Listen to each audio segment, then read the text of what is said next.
Check. Live on the air. Samantha Clarke, Yes. welcome to the Pals Podcast. I actually can't believe I'm here right now. This has been like a dream of mine. Oh since my I've known about the podcast. You too, Kai. I love when people say, hey, favorite podcast, no big deal. Oh my gosh, of course. It's on the list of all the podcasts I recommend people to move listen over Joe to. Rogan. So, yeah. Oh, who's that? I love it. Exactly. Okay, wait. So what's your go-to? Like, do you have a go-to podcast? So I've actually... And you don't got to say the Pals. We know it's the Pals. It's number 2. Yeah, Let's go number two. So I guess we'll get into more about what I do later, but I do really love podcasts about like self-development and confidence. So the often ambitious podcast is by one of my mentors in the business I'm in. So I love that. So for anyone looking for like confidence kind of style stuff, that's really, really cool. Sorry, what's it called again? Often Ambitious. Often Ambitious. Okay. Yeah, love that. Should I give a shout out? Shout out. Often Ambitious. Rick does a lot of shout out. Every time our last episode, he'll plug it right away. And it's like I have to look at the camera and point my fingers out like shoot him a Gavin. I'd say that would be like my top one for sure. Yeah. Yeah. So you're big on like the self-development stuff, like just like the go-getter attitude, all that, which I mean, obviously I know, but for the people, you're probably the most like ambitious probably of all the people I know. Really? Yeah. Like, I was talking to my sister today and she's like, honestly, she's like, you guys can talk about anything, but she's like the biggest go-getter I know. Yeah. Like Sam's always about like not sitting still, not resting your laurels, not waiting for stuff to come to you. Like I'm like really zero to go-get it. hero. It's like I'm either like hating it or I'm like obsessive passionate about it. It's like I am no in between. There's like no gray area with me. It's like black or white. Like that is it. It's either like, 100 or 0. 100 or 0. Like 150 or 0. Like there's literally no 100. So high energy. Like right? so high. People get that vibe. They see you like getting amped up. Oh right my now. gosh, yeah. It's I'm out fired of up even control. just confident. I just feel the energy in this room right I'm now. already sweating. But you've always been like that. Like always. I mean, I've known you for a long time. How did we first meet, George? Well, we met through my sister. Wait, you're gonna tell the story about how this I was gonna say, tell the inside story because I don't really know. good. She's like, can I tell this story? Did she roast you in this? No. Is it food related? No. Okay, let's hear it. Okay. It's honestly kind of not really embarrassing. It's kind of stupid. Anyways, It's hilarious. Okay, Take away. so obviously I'm like super bubbly as a human being, and I was the annoying best friend of Georgia, which is George's sister, if you guys don't know that. And I was they used to dance together and like go to school together and everything. Yeah, so we've been like friends forever. But Weren't you guys roommates at Essex or Elgin? No, that was Haley. But we've always been really, really close. Yeah, but I was always like the obnoxious friend, and like I still am kind of that obnoxious friend, and that's okay. I like totally like take that name. Absolutely, like I've totally owned it. Like that's the whole thing. It's like own your space. But yeah, so George and I like had like a moment. Not the kind of moment you think, but like clearly with George. No, I know. Not the kind of moment, but in his house. Yeah, we were at my old house, like back in like way back. Old house. He was upstairs. I was downstairs, and I don't know if this was targeted or not. But Also for like to explain, my old house had like a hole. So like there's basically like, you know, like the upper levels have like walkways, whatever. There was like a hole in the middle of the house for some reason. Like near the stairs? Yeah, like the stairs had a railing, but then there was like a hole in the floor for like empty space, so you can see downstairs. Not like a hole like broke. It was built. Yeah. I just happened to be in that hole. Yeah. And what happened in that hole was George decided to spit from the top level of the house as a joke. And it landed right smack dab in the middle of my forehead. And then ever since then, from what I remember, I could be wrong. Wait, how old are you guys? I would have been 15, maybe. Like grade 9 or something, grade 10 or something. But it's not young enough to be spitting in the house. Listen, I thought I was like cool. I don't know what I was doing, but I was like leaning over. And I think it was the fact with blonde highlights, like Kappa tracksuits. That was me. I'm not even joking. Roast himself. I love it. But I was like leaning over, and it was like Georgia and Sam, I think, were like downstairs, and I was like joking, like, I'm gonna spit on you. Like I don't even know why I was joking. I think I used to just get annoyed by Sam, so I was like doing it to like kind of like be a bit of a shit. Be like, please leave my house. And I was and I actually pretended, but I actually came out of my mouth, and Sam's like, what? And like walks under, and it goes straight into the forehead. Oh my! And then ever since then we became besties. It's like Big Daddy when the little kids doing the fakes. That's kind of what I was doing. That's what you were doing, pretty right? much. For sure. And now we are here. Yeah, and now we're here on the Pals Podcast. So 15 or so years later. We have made up. Yeah. Wow, crazy. Well, and like, you know, obviously I knew Sam through like university because my sister and you're still very close. Yep. But Sam, also, I feel like was at that infamous St. Patty's Day party. Probably. Georgia's when he roasted the lamb. Oh, probably. Yeah. Probably. Yeah. That was one of the best parties Whenever ever. There's a lamb roasting, I'm there. But so like after that as well, so we know each other at the university, but then when I did my trip, Sam was the person, because like obviously like Sam's like the queen of like traveling, left, which we'll get into. Yep. Like left this country for 4 years. Bye. Picked up and left. Peace later. I'm out. And well, she was out in Australia, so when I was going out, I was like, hey, like I want to do this. I'm doing Australia for like a month and a half with New Zealand. I got you. Yeah, I was like, Sam, I think hook me you up. did 5 adrenaline activities in 24 hours. It was insane, and honestly, like the way she Okay, planned it. what were they? Okay, so you were in Queenstown, and So- you and did. it's New Zealand, yeah. Yeah. So I'm pretty sure you did jet boat. So like where you're in the canyons and you're like literally a Yeah. meter or like a foot away from hitting the canyons. It's like their Tokyo Drift, but in a boat Yeah, through it canyons. was Crazy. berserk. Yeah. Skydive, bungee jump. Skydive, bungee jump in the same day, like hours. It was supposed to be separate Yeah. days, but That's in the same day. It was out of like, control. The canyon swing? Did you do the canyon swing? No, I was going to do it there, but I was like, I've had enough of this. I'm too Yeah. freaked out. How was the bungee jump? Oh, fucking scariest thing I've done in my life. Terrifying. 134 meters to your death. I want to give Legit. a quick side note. One time sorry to take away from the No, story. no, go One ahead. time I went bungee jumping in Thailand. So Oh, no. I'm going bungee jumping in Thailand, and I'm thinking it's like an excursion. They take you away. I'm like, oh, it's gonna be sick, right? And I'm traveling by myself at this point. So Oh, goodness. I'm in a hostel. I sign up for it. I go. I meet some friends, and they're like, yeah, we're going bungee. I'm like, sick. F it, I'm in, right? Sounds awesome.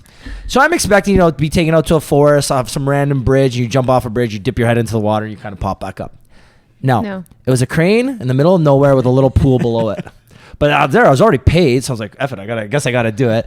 So I did it, and I was just like, it's kind of cool because I still got to jump off like whatever, an 80-foot crane or some 100-foot crane. But looking back, and I was like, I jumped off a crane into a little pool. Yeah. I'm like, I tell people I would like, bungee jumping in Thailand. Like, and they're gnarly. Yeah, man, yeah. Like, so with the picture, I was like, no, I don't got any pictures. So where I went in New Zealand. So just to back up before I tell the bungee jumping story, because I honestly almost crap myself. Ditto. When I was gonna go to New Zealand, like I told Sam, I was like, I want to do this, this, and this, and she's like, okay, I'll help you plan. Because for the most part, I planned my whole trip on my own. But I was like, like she knows everything inside and out. She worked in the travel space then. I was Yeah. gonna say, is this before Ben or with Ben? This was Because Ben's also This is around the same. So that's yeah. where kind of the This same was time. during Ben. Yeah. Okay. So she planned it, and Shout out Ben. Shout out Ben. Shout out Ben. Shout No, out Ben. big fan. Huge Big shout fan. out Ben. He just shared the Pals podcast Sup, mate? Instagram the other day. I'll see you later for some Call, drinks. called me buddy. a geezer yesterday. I loved it. Oh, I goodness. love what that term. I find it so funny, but so sick. I remember actually when I was traveling back, like Yeah. every British person I met. Oh, yeah. Like, hey, what's up, geezer? I'm like, what? That's an old person. And then I hear them all say it. I'm like, oh, I get it. It's like, what's up, homie? It's like a respect thing. Yeah. Right? Anyway, sorry to make a long story short. Sam planned my trip, and like it was Australia, New Zealand. And I was like, I wasn't really stoked about it. I was like, I'm kind of like near the end, and then I get there, and I was like, Sam planned me all these like activities to like do with like groups, and I'm not a Every big single group day person. was planned. Yeah, but she's like, don't worry, you're gonna love it. And I was like, but I hate group stuff. She's like, no, trust me, it's different. And honestly, it was so sick. The people that I still talk to the most Or the people in the group that I trips. met at the end of Australia and New Zealand. Like I still keep in touch with them. Of my whole trip, everyone I've met, there's a few, but they're the main ones. So anyways, that's kind of like how we kind of kept in touch over the years. She planned all Yeah. that. But also that's how I met Ben. When I was in Melbourne, Sam had moved back. Yes. And her boyfriend Ben was still in Melbourne. And he was about to leave. And it was like the last week he was there. So he was like, I got you. Let's go out. We went to a football Ben. match. We went to the Melbourne Cup Derby. Didn't you go out and buy clothing for that I event? went and bought like an outfit because it was like it's like Queen's Plate. The Plate. horse Yeah, yeah. races, yeah. Crazy. Like Georgie bigger. went all out, had the sickest outfit too. It Always. was all right. It was okay. all right. Even when nobody knows who he is, he has to be the best Of dressed. course. Of Had to try. Always. Ben looks sick. His suit, he looks sharp, and he also killed it. He won on like every race, Yeah, and of I course. lost on every race. Yep. We're on the way. I remember He was just betting against you at this point. I gotta give one shout out to Ben in this story, but we're on the way to the race, and I'll never forget. So we had like a little pre-drink, and we're going. And he's like fired up. He's like, watch, we're going to win money. Don't worry. And I'm not a big gambler on sports. And he's like, don't worry, I got you. I know the ponies. And I'm like, okay. We're on the way. That says a real gambler. We're going eh? to miss the first race. So we're going to miss the first race. And we're in the car. 'cause He's there's betting traffic. probably on And his he's like, phone. don't worry, I got this. He goes on the sports app, bets on the biggest underdog, and hits. And he's already up like 400 before we even get there. I'm like, what? I'm like, how's this possible? Mm-hmm. And then we'd like hang out. We'd split up. I'd hang out with some people he knew, and then I'd go like wander around. I'd come back. I'm like, what's going on? He's like, yeah, just one on this horse. I got this one in the next race, and it would win. And I was like, dude, how do you do this? Anyways, I lost some money. He won. So shout out, Ben. I'll never forget that day, brother. Heck yeah. That's kind of the story about how we I kind wanted of to met and ask, all so in that. terms of your traveling, did you start to work in the travel industry right after school? So Take us, after Yeah. Western. Okay, what- so give it to us. I went to Western for kinesiology. I always kind of thought like having a dance background. For anyone who doesn't know me, I had a dance background pretty much my entire life. Grew up in competitive dancing, and then when I went What to high kind of school. dancing? So like kind Jazz. of everything, like jazz, tap, ballet, lyrical, acro, modern, kind of everything. I even went to high school for dance as well. So that kind of Cardinal Carter? Cawthra Park. Cawthra Park. Represent. I didn't go there. Mississauga on Lakeshore. But I knew people there. Yeah. Your Sam. sister and Sam. myself. Whoa. You guys are younger than Georgie me. knew a I couple hung out with you. girls there. Probably. Nudge, Honestly, nudge, I did. wink, wink. Yeah, maybe I did. Oh Whatever. my God. Anyway, sorry. Okay, sorry. So yeah, had a dance background, and then out of high school, I was like, I have absolutely no idea what I want to do, but Western seems like the place to go. And Yeah. I found whatever course I could find at Western that wasn't offered locally so that I could go to Western. So kinesiology was a great choice because Heck sports yeah. for marks was a good idea. So loved that. Loved the whole idea of like studying the human body, movement, all that kind of stuff. So thought I'd be like either a personal trainer, physiotherapist, chiro. And then I ended up going on an exchange in my third year of university that completely derailed my whole life in the best way possible. So I Yeah. ended up going on exchange to Australia for 6 months, traveling the country, really discovered my love for having freedom. And I think that's going to be like a common theme for the rest of this kind of episode, Yeah. because it really ignited my true passion, which is freedom, exploration, and really just like living my like best life. So when I was in Australia, loved it, came back, finished my fourth year of university, and then I was supposed to go to teachers college. So I thought, okay, I don't know what to do. Should I do another year at Western? Should I like get my marks up to like, go to like chiro school or whatever, or should I just become a teacher? And I was like, you know what? Let's do that. Then I ended up winning a travel blogging contest, which sent me to Australia for another 3 weeks. And that's really where I got derailed. So that's kind I of, don't think I knew that part. yeah, it was like a travel blogging contest with Tourism Australia. Okay, wait, no, yeah, yeah, you know right, that. right. So anyways, long story short, that really opened my eyes. So within the to- span of, I guess, a year and a half, you did 6 months and then 3 weeks in Australia. Yeah. And that How really, was your studying abroad, by the way? unbelievable. If anyone is listening to this, I highly recommend when travel is open again. It is honestly the best education outside of a classroom. Like you cannot learn life experiences in a classroom a lot of times. Yeah. And I found that being overseas really put you in situations where you had to like really trust yourself. Fight or flight kind of Fight thing. or flight is absolutely it. And you also have no pressures of being who those people back home like either put on Think you. you are. And it gives you the opportunity to really like discover yourself and what feels right about what you're Yeah. doing. So that was like the best thing about it. It's funny you say that too. When I don't think I've ever said this on the podcast. That's like one of my bigger regrets about my university life. Exclusive. Let's go. Yeah. I think This my is gonna be university life juicy. was amazing and I loved it. My mom always said, Ricky, do a semester abroad. Like we'll pay for it. Just go. Like I have family in Italy. Go to Italy. Yeah. Go to Spain. Yeah. Go to like the UK. Just do a semester abroad. But this is when like we just started Crown Entertainment. I was so like, no, I'm in Toronto. Like I'm making killing. We got to get this company going. Blah blah Yeah. blah. And like, don't get me wrong. I don't regret it because what we built was something awesome. Me and Yeah. Moretz. But I remember I did my Euro trip after I finished school, and I was like, oh my god. Why did I've I just not- started living. Like I just did Yeah. 6 countries in 3 weeks. Like Yeah. how did I not do this? That was earlier? with you and John, Like, right? yeah, Yeah. I would have came back. What if I did it in Italy? I would have came back fluent. Yep. Because I was taking Yeah, Italian for at sure. Western. But you spoke. We went for 2 days, and you were speaking like Yeah, I not can, fluent, I but can get pretty by. good, I can Yeah. get by in Which Italian. also, for the record, we were in Italy a couple years ago. Yeah. I've known him for like 10 years at this point, and I didn't know he knew any language. I thought And he was all of a illiterate. sudden- I didn't even know he could read. And got him. But look, we're sitting there with his family, like north of Rome, having like pizza at the restaurant. And I'm sitting, and I start hearing some like broken Italian. I'm like, "Oh, who's speaking this broken Italian?" I look over and Ricky. like Rick. But as the night progressed, he was like, I'm like, "What the hell?" I'm like, "I didn't know you could speak Italian." Then my cousin George was there too. A couple drinks later, he's like, "I got this," and he tries to like speak Italian, and he's like gets one word right. Anyways, that's another story. But I didn't know that for Yeah, as long as I known you. took Italian in grade 10 and 11 at St. Mike's. I didn't take it grade 12 because I knew if I took it in grade 12, I couldn't take beginner Italian first year. Yeah. So I didn't Smart. take grade 12. I took beginner Italian first year and got like a 90 something in it. Killed it. Took second year, took third year, and then fourth year I was going to take, and all I had to do was take half a semester to be Fluent. technically considered bilingual. And I was like, there's too much reading, like, and I just not See, he reading. doesn't read. Told well, you. no, I was just like, then I had to start like the tests weren't tests; they were verbal tests, and I'm like, Yeah. oh, I can't just go home and like study or practice or something. So, long story short, I was almost bilingual, and then I never finished it, and my mom was like, Ricky, just go. If you go there for 3 months, you will literally come back. Yeah. Like, sure. especially because I was studying it too. But that's one of like my bigger regrets at Western or not Western. I guess my college yeah, university yeah. life is never studying abroad because again, I see so many young people doing it now, and they're just ripping over to London for a week, and then they're in Paris another week, and then they're in the opportunity Barcelona. is just like amazing. It's so cheap to get around. You can train anywhere for a weekend, and honestly, just a quick side, like I didn't do it either. I did travel, and I was fortunate to take a year off, but I didn't go till I was 27. Yeah, I just started The traveling. difference with me is that like I would never had the push to go. I was very different when I was in university than I was now. Like I don't think I had I don't know if it's like confidence or self-awareness or whatever it is. Like I didn't really know. I was like, what if I go and I don't meet anybody? I don't know anyone. Listen, I was 27 when I went. I was still, even though I was kind of more like, you never lose that fear. Yeah, but exactly. you just push through it. I was confident and more outgoing by the time I was 27. But I went and I was like, I'm with my friends for 2 months in Europe, and then I'm going to go to Southeast Asia and then Australia, New Zealand. And I was like, what if like I don't meet people? What if they don't? Like whatever, What if and they don't actually, like me? honestly, you think that, but awesome. then I don't know if it was you that gave me the advice. You're like, man, the best part is, who cares if they don't like you? Yeah. Because you're not gonna like half the people you meet either. And So you're you're never going to see them ever again. And if you like, you're by yourself. So if you don't want to hang out with somebody, like, hey, I'm gonna go this way today. Like, I'll see you guys later. Totally. Yeah. But the thing you I can realized, call the shots when you're traveling, especially on your own. For sure. That's one thing I definitely recommend for every single person at one It's the point in their best thing life is to travel solo. And I think that some Even people if it's just for like a week. Yep.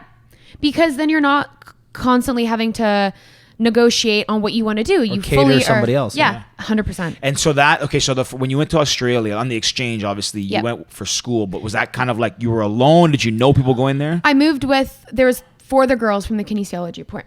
I'm like holding up 3 I was just fingers. looking at that. I'm like, I'm holding up what? 3 fingers, and there was 4 of them. Wow, haven't been to school for a while.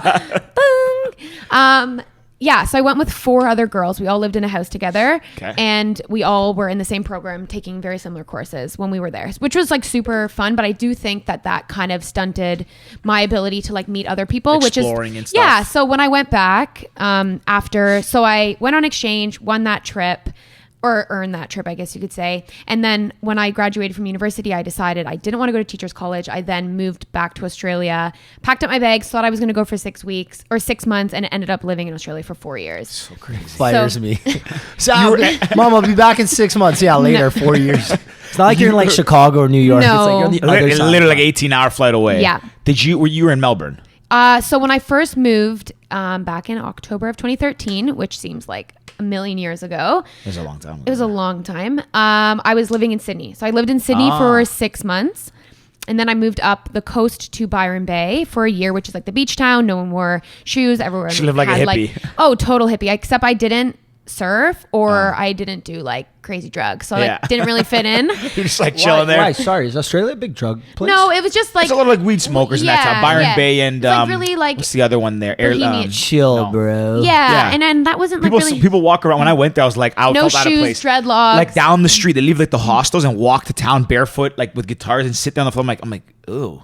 Legit. I'm like, listen, this is a fun trip. Sam, thanks for playing it, but I'm like, these people, like, can you not put a pair of shoes on? Very it's different. So interesting because there's that side of it where it's very like bohemian style, and then there's like the beautiful part of Byron where it's like that's where Australians go to holiday. Yeah. So it's like really interesting how you get a mix of both, but it is such a hidden gem on like the East Coast. It's not even hidden; everyone knows about it, but it's beautiful. The hell is that?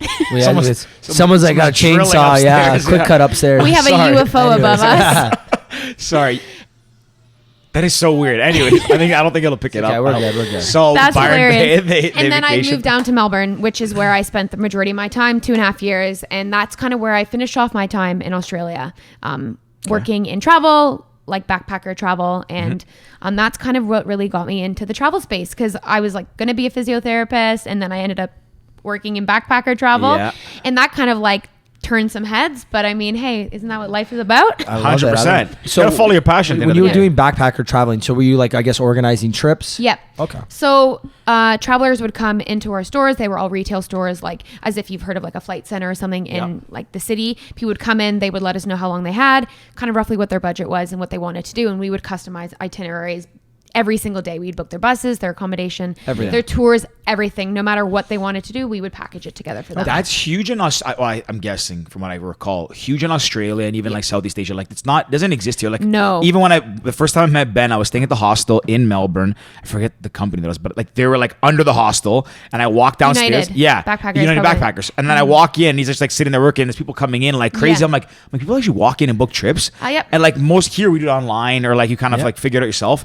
I've never gone to a Flight Center in my life. Maybe not like 7 to 10 years ago. I don't think it was as much online, or maybe Yeah. it was. I don't know. Online is definitely booming now. Now, That's a whole I other feel like story. everything's Yeah. online. but Yeah. We're gonna get to the online stuff soon. That's coming. Good segue, Richard. If you guys are still with us, you know the good juicy Whoa, stuff you is can coming. get still with us. We got like we don't thousands lose tuning people in. till, like- we gotta start getting the live feed going. Yeah, we don't lose people till like probably like 80% through the episode. Yeah, I'm until not I go saying- off on a tangent and talk in a circle like George lost us. We got to get off That's this.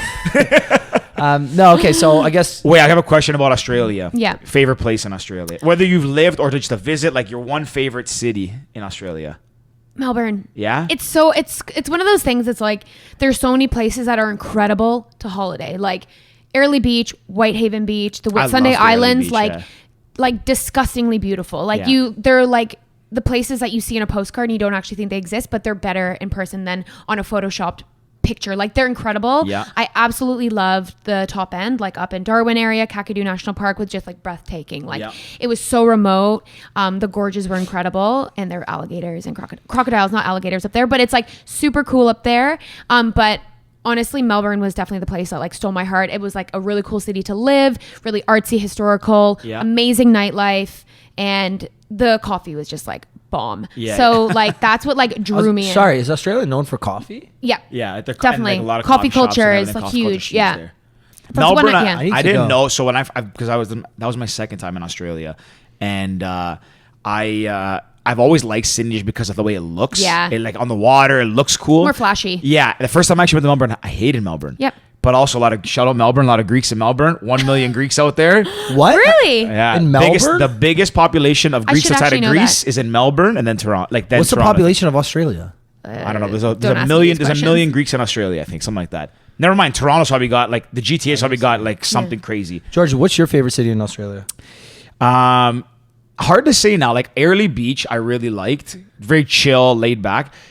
Honestly, I also was with Ben this time in Melbourne, and he showed me a good time. We went to It's some who cool. you're with. Yeah, It's so all like about the I people saw you it, I was surround like, yourself wow, this with. is much cooler. Reminds me a little bit of like a little bit more like Toronto when I Yep. saw it this time. Like then it felt Yep. more like home. Totally. Sydney, I just think is cool because of like it's on the water. It like it's built like a tourist city. Bondi. Exactly. The more like flashy places, Yeah, or like yeah. the places that people like, the touristy places. I But actually stayed at a sick hotel in Sydney, which I really liked. So, Go ahead. population of Australia is 25 million. okay, A million Greek. Population of Melbourne. What do you 8? think it is? 8? 2 million? 5. Huh. So I should know literally that. 20% of the population. I think something is like that. Greek. It's a massive That's Greek population. crazy. I'm pretty sure it's Some of the over. best It's like looking it's Greeks like out there, it's like let me tell you. 90% of Australia's population lives on the east coast, something like that. It's like because the rest of Australia is very sparse, like the middle, the desert. I mean, majority of Australia. I mean, it is a desert. Yeah. It's a desert island. But yeah, majority of the Isn't population lives on Australia the, the east coast. place that I think it was the UK and like a lot of prisoners? a lot Yeah, of other yeah. Sent it is, criminals. right? Okay, Yeah. that's what I thought. They have a lot Yeah. of like, so Lewis was out there too, like a lot of bikies, a lot of like, there's some stuff still associated. Like, there's a lot of laws that pertain to like Pirates? the criminal thing. Like, you can't, like, there's certain gatherings and stuff like that. Like, the cops take very seriously to stuff like that out there, I guess because of the history. But I mean, it's not all criminals Yeah, now. But I've never- they sent them out at the beginning. That was like Alcatraz for the world. Yeah, I've never Yeah. been there, and I've heard amazing things. And Yeah. just listening to you I to like talk it. about it, Yeah. I need to go. Definitely, you want at least 3 weeks because by the time Yeah. you're there, Yeah, by the it's time that 2 you days just to get like your Totally. bearings Yeah. set. Yeah, Yeah, but yeah. it's definitely it's a pretty magical place, and I don't throw that word magical around very often. Yeah. But it truly is. Like it has a big spot in my heart. What Miss it. what was the best part? Well, best part about like living in Australia or working in travel? I don't know. It's kind of a twofold question, but Yeah, no. I honestly think that Australia is like where I developed as like a human, because I feel like when I moved over there, I was really quite young. I was only 21, so I had just graduated from university. I didn't really know what I was trying to do, so I love the fact that when I was over there, I really could tap into whatever I wanted, whether it was, you know, I don't know. It just like gave me like, it opened my eyes to like possibility and how, you know, it's okay to not like do the traditional like 9 to 5 job, or it was like okay to like just jet off on the weekend, and it like made me a little bit more risk taking in life. And I think that's something that has like really was brought home with me as well. And I think people, when I when they met me after Australia, they just like, they saw me as a completely different person than I was before, which Yeah. was really, really cool. And working in travel, I think that I'm always the kind of person that's going to work in a job that like really lights me up. I'm not going to be the kind of person that's going to work in a job that like is centered around like negative energy. So Yeah. like working in travel, people are excited. People are excited about where they're going, excited yeah, about what yeah. they're doing. So being involved in that experience where you're either transforming someone's life, because travel is like one of the most transformative things you can do. It's like you can completely see different cultures, see different perspectives when you're traveling, and that's the gift of travel. And I think that being involved in that and being the person that's able to create that experience for someone is just like such a gift. Yeah. So that's why I loved working in travel. And it's actually what I did when I got back as well. Right. But the thing is too, like, I was just gonna make a point because that's what I thought you came back and still did travel. But My when visa you're ran out. They kind of kicked me out. So, I mean, side Get out of our country. note, they were kind of like, we don't We had enough want you of you. anymore. Bye. But it's fun. I was gonna ask too because you said like it kind of showed you that you don't have to do the traditional 9 to 5 and like Yeah. kind of follow what your passion is. And like since that time, you've gone from like still being in travel to kind of pursuing like your hobby of like, which we'll get into as well, working with in like spin, being an instructor in fitness, Yep. and then now what you're doing with like, I don't know, online market. How do you define it again? Social networking. Social networking. Network marketing. Yeah, network marketing. That's the word. So like you've kind of Micro-influencing. really, you've really kind of Yeah. not taken the typical path. Like you haven't had really like Yeah. by definition 9 to 5 really, and then like Yeah, for a short period of time. So Yeah. even when I was living in Australia and working at the travel job, it was retail space. It was kind of more shift work. It wasn't that traditional corporate setting where I'm in an office, you like clock in, you clock out, and it's like you live for the weekends. Yeah. And like that was just never something I ever saw myself, getting involved with. But when I got back from Australia and I started working at Intrepid Travel, which I absolutely love it. It's a brilliant company. It's the world's largest small group adventure travel company, all very like ethical, sustainable travel, small group. And I like absolutely love that space.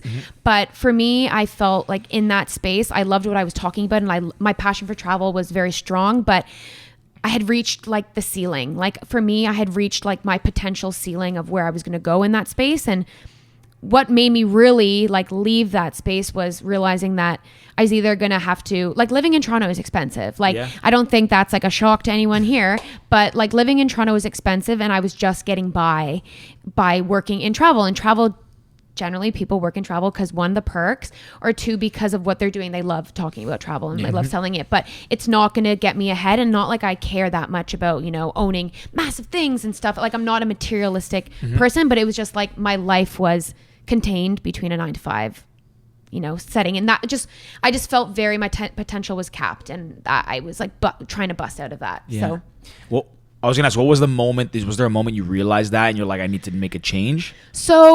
I guess I can go into like what really made me realize that this setting wasn't for me, and it was Go into it. go into it. into Yeah. it. I love it. So- Just pokes it a little So bit. here we'll plug Georgia, because Georgia has always been Georgia. we know the shout-outs coming. Georgia is a huge shout out Do you know here. what's gonna be funny? We're like at the end of the year, we'll just do a clip of all of our shout outs.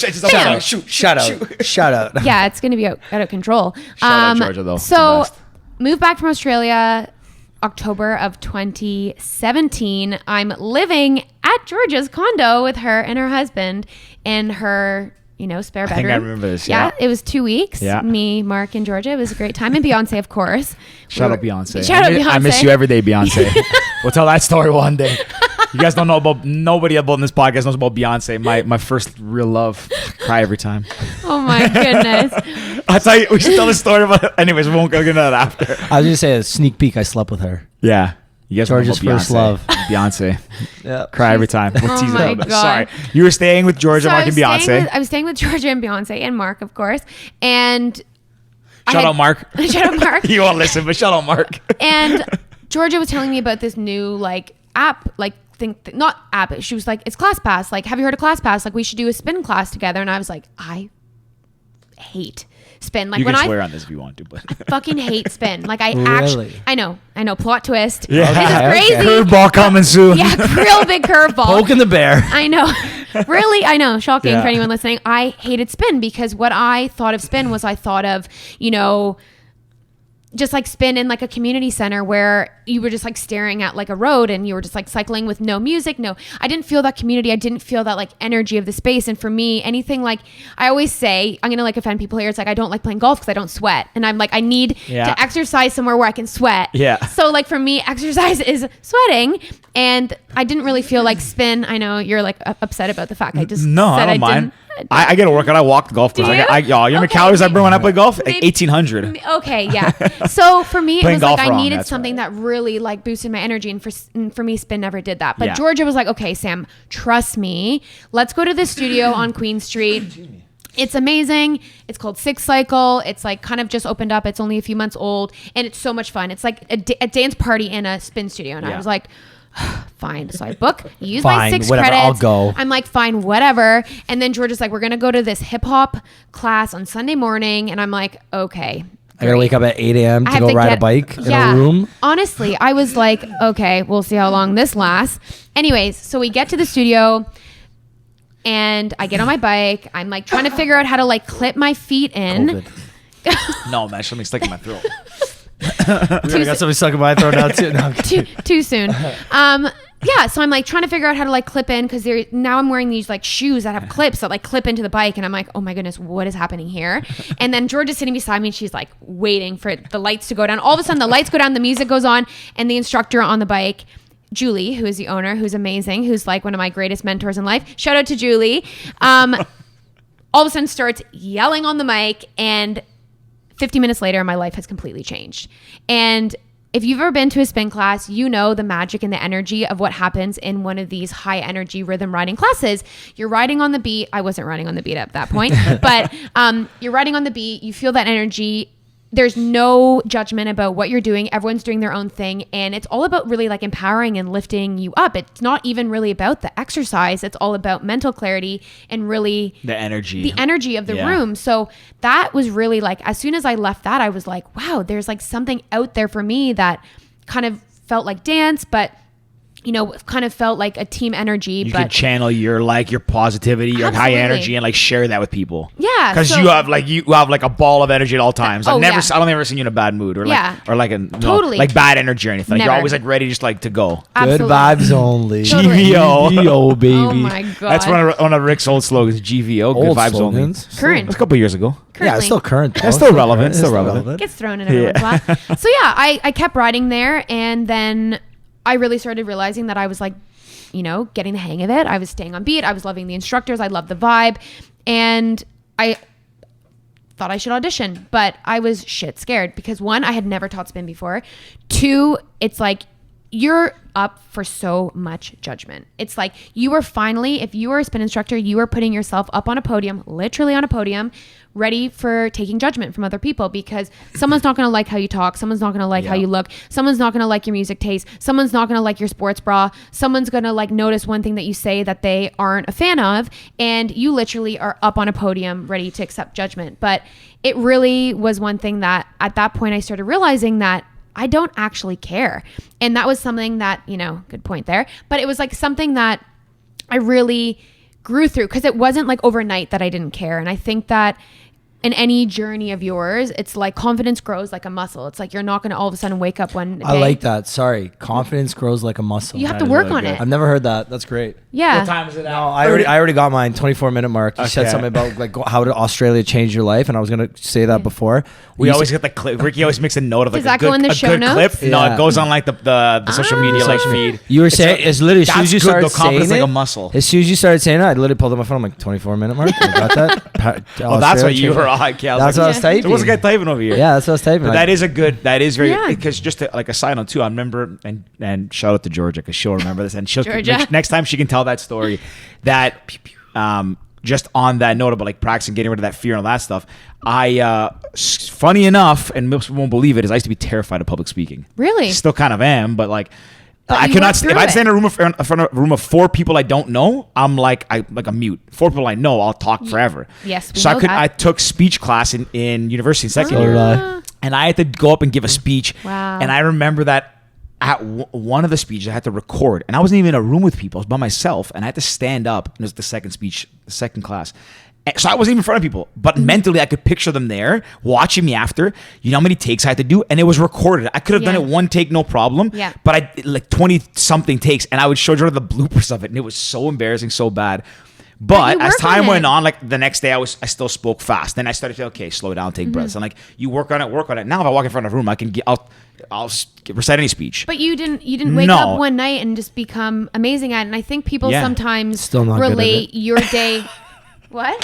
Still not good at it. Buddy, I'm okay. No, I'm teasing. You're I'm good. okay. You gave a great speech at.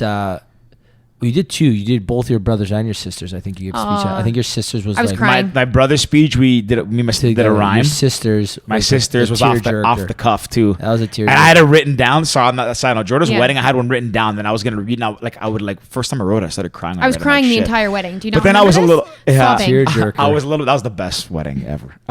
I was a little tipsy at that point, and I was like, "I'll wing it." Yanni's like, "Do not wing it." I was like, "I'm fine," and I still wasn't the best at public speaking then. No, you were good. But when it comes from the heart, it but doesn't yeah. matter. You don't have to have anything Exactly. written down. But But to that point though, yeah, like it took a lot of time. Like now, if I go in front of a room, even if I'm scared to do something, now I think more like, what do I care? Like they're gonna judge me. Who cares? What do I have Yeah. to lose? But that took a lot of time to get there. Yeah.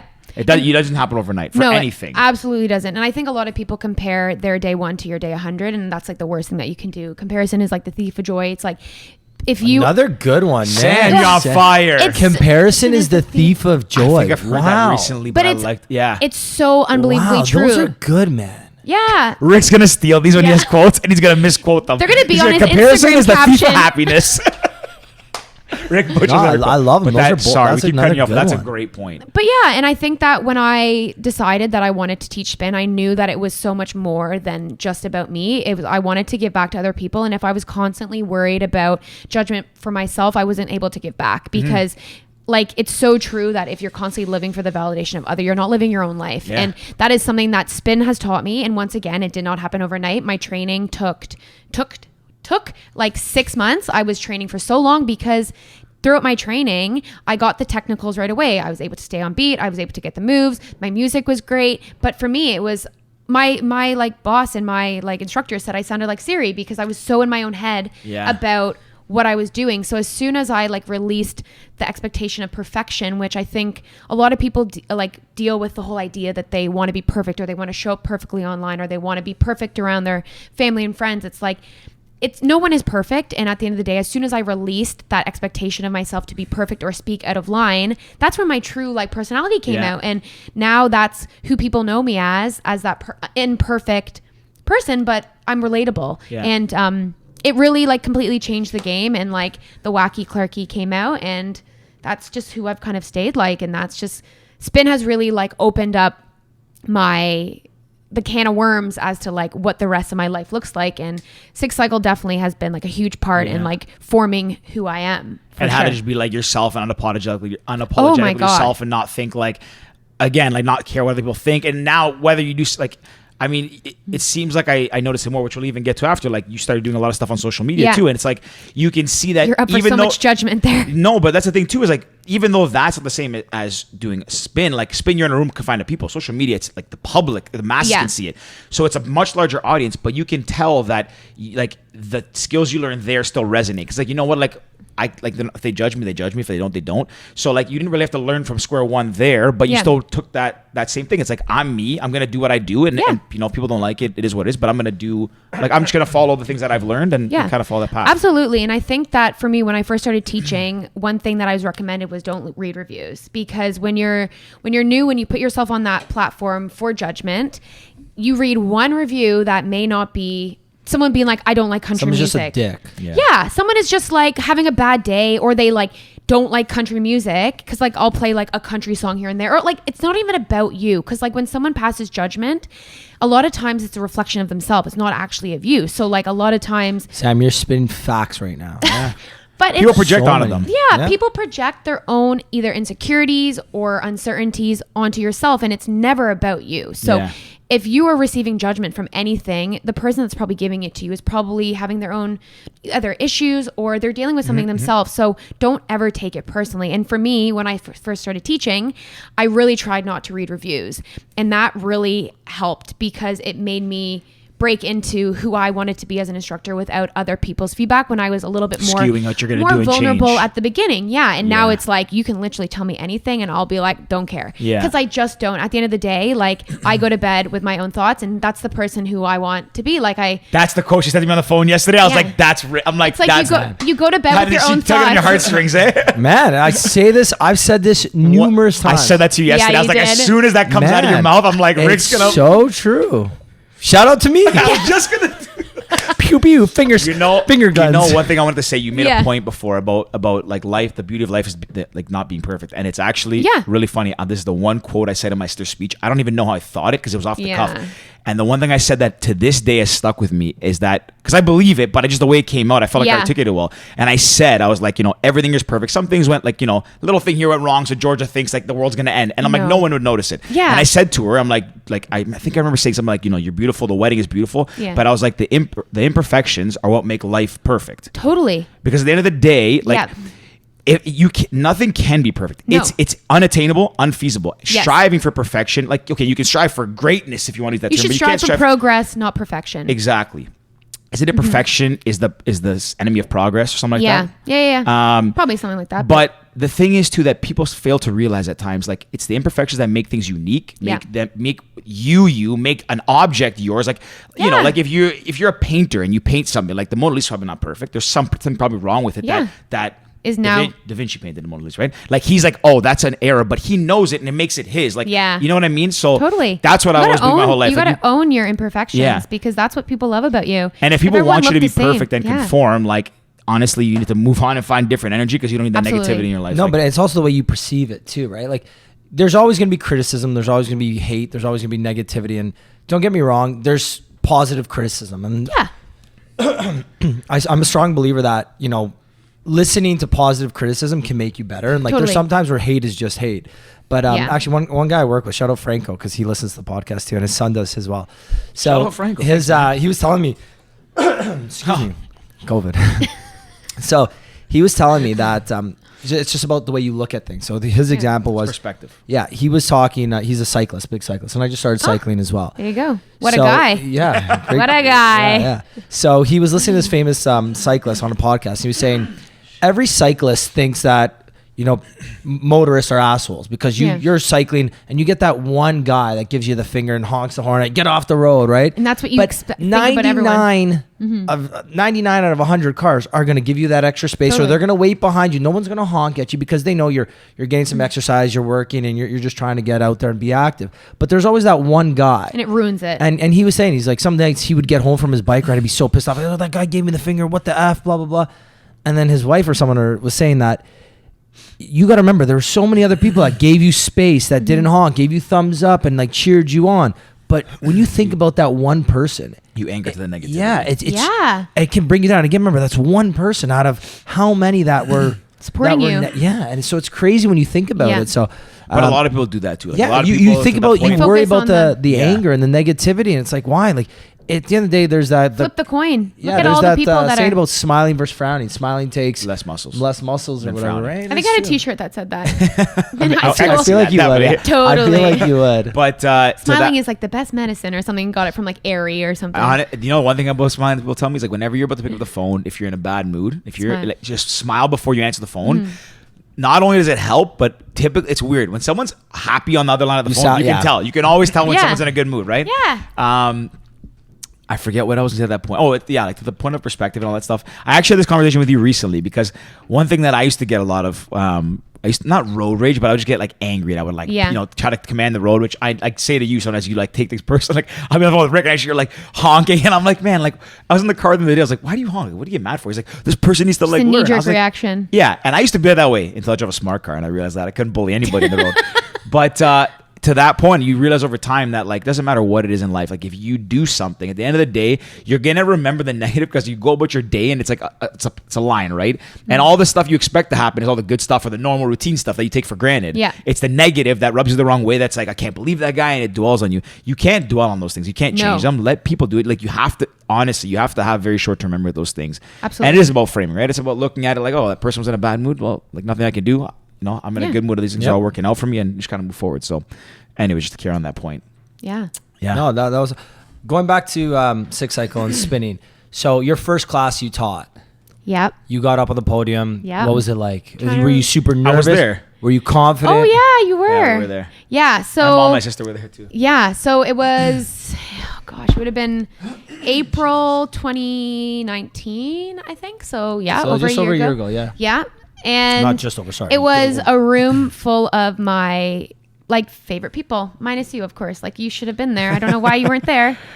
Sorry, awkward. I don't know. Sorry, Yeah. didn't invite you. Yeah. Maybe I wasn't invited. I don't know. might have Anyway, been. it was 50 of like my favorite top supporters. So the energy in that room, even if I was awful, would have been like insane. It would have been historic. Yeah. The energy in that room. So I remember it was like my favorite music. It was my favorite people. And What kind of music? There was some Justin Timberlake on there. there was, yeah, Oh, there was definitely some JT. JT there. I'm more of like, I just remember that yeah. for some reason. I don't know why. My classes He's are the very high sickest artist energy, ever. dance, pop, top 40 kind of music, feel good music. It's like the kind of music that like you walk out and you Body just was feel, in there for sure. Well, I don't know if it was. Oh, out by then. Loud Luxury. Yeah. Totally. Honestly, I play them a lot. Actually, Yeah. they're like their classic track. Boys. Totally, absolutely. Like Yeah. they're like a go-to spin track. Yeah. Absolutely, they have some new music out as well, don't they?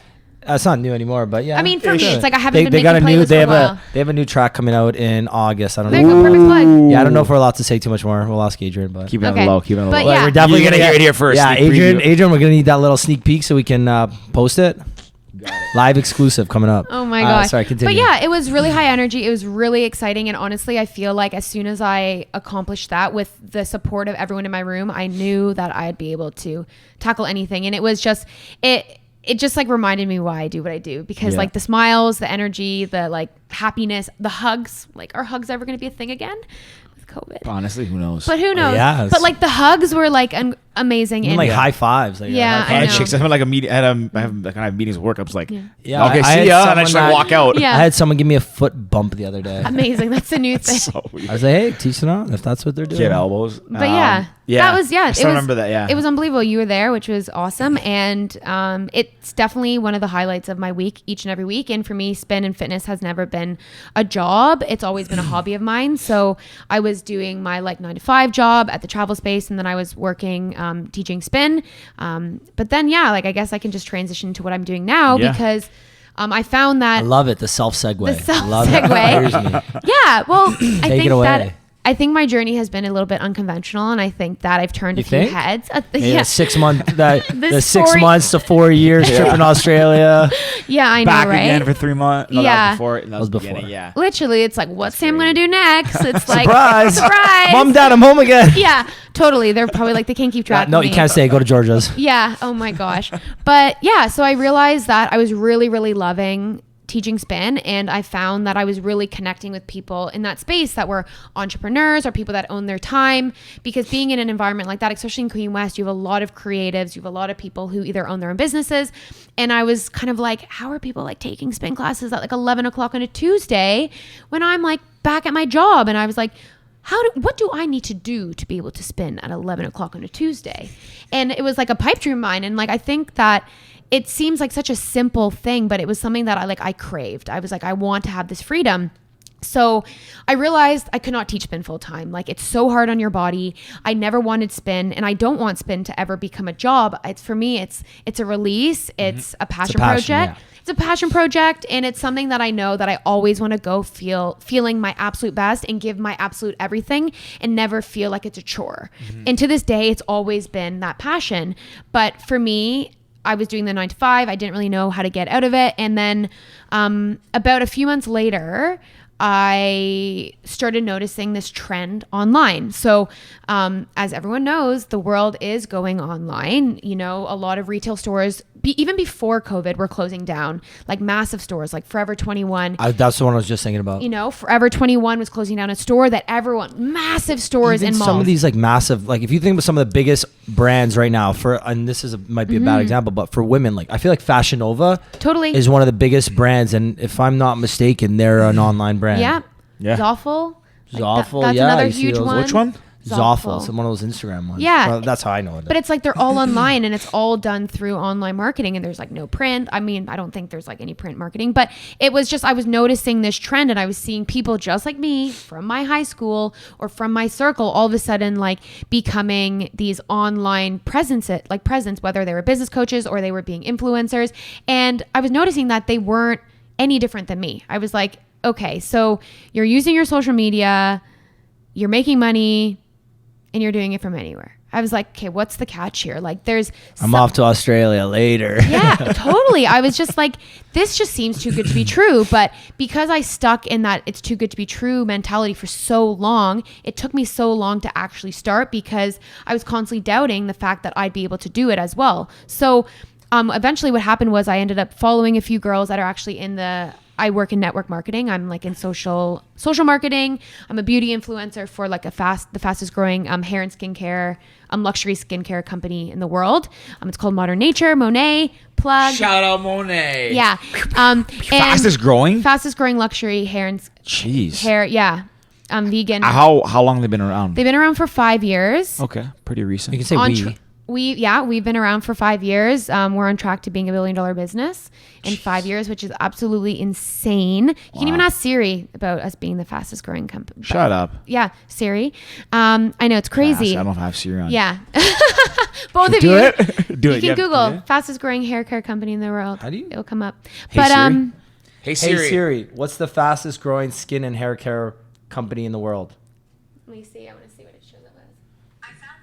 Wow. For the viewers, we're not even joking. It says it. Shout Yeah. out. Wow. Big That's shout. crazy. That's Yeah. So That's really cool. for my Business Wire too. It's not like it's like a random. no, it's like legit. It's not like Monet magazine. No, it's like their own blog, monetblog.com. Yeah. That's awesome. Yeah. So I watched for a long time. I was seeing girls transforming their hair, transforming their life, working from Wi-Fi, working from anywhere, quitting their corporate jobs.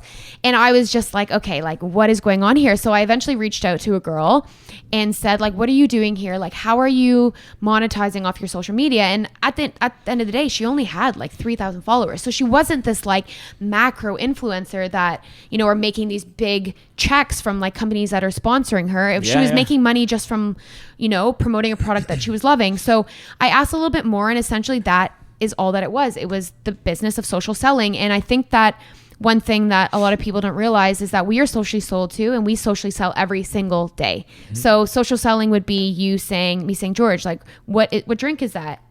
LaCroix. And what shout out LaCroix. No shout out for them. They no don't shout pay out. us.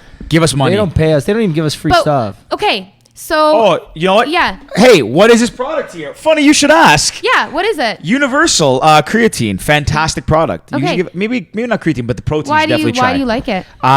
The Universal synonymous with the best. Yeah. Maybe not fastest growing, but probably one of the top in the industry. Yeah, and they sent us a lot of free product too. The whey protein, the egg protein is unbelievable.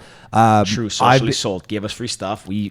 People see it. They ask us about it. They go You buy it. personally use it. Boom. Yeah, of course. So that is just kind Universal, the best in the business. Boom. There you go. So that is, I like honestly Yeah. try to like keep what I do very simple, and it's like that is exactly it. It's like I use products that I love. I tell my friends about them, or I tell my family, I tell my network, and because of the value in the experience that I've had, people trust me because why wouldn't they? It's like it's a personal experience, and they purchase from you, and that's literally what I do. So I started going into that in October. I eventually started joining, and I was doing it part-time. So I joined Monet in October, and I was doing it very part-time because I was teaching spin. I still had my 9-to-5 job, and I only really had the time that I had on social media. And if you were ever to look at your screen time on your phone, we all know we spend a lot of time aimlessly scrolling and consuming on social media.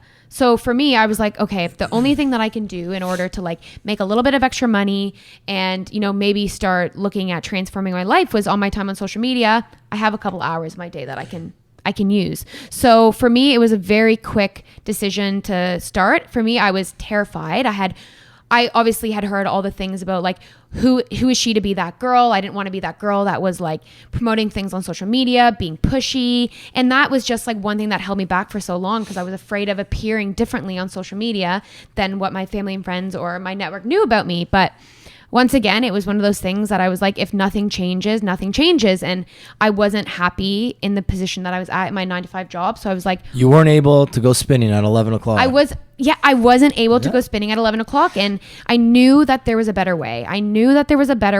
And I knew that future Sam would thank present Sam for taking that jump or taking that risk, tiny risk of starting my own online business. And at the end of the day, hair and skincare is so consumable. Every single person washes their hair. I know you guys wash your hair. So it's like, I don't know if George does. have you seen that flow? Once a week. But it was one of those things that it was a no-brainer. And the online space is only getting bigger. Micro-influencing is the new kind of norm. You know, companies are spending millions of dollars on micro influencers, so people that have less than 10,000 followers, because their networks are so strong, they're so connected, they're so engaged.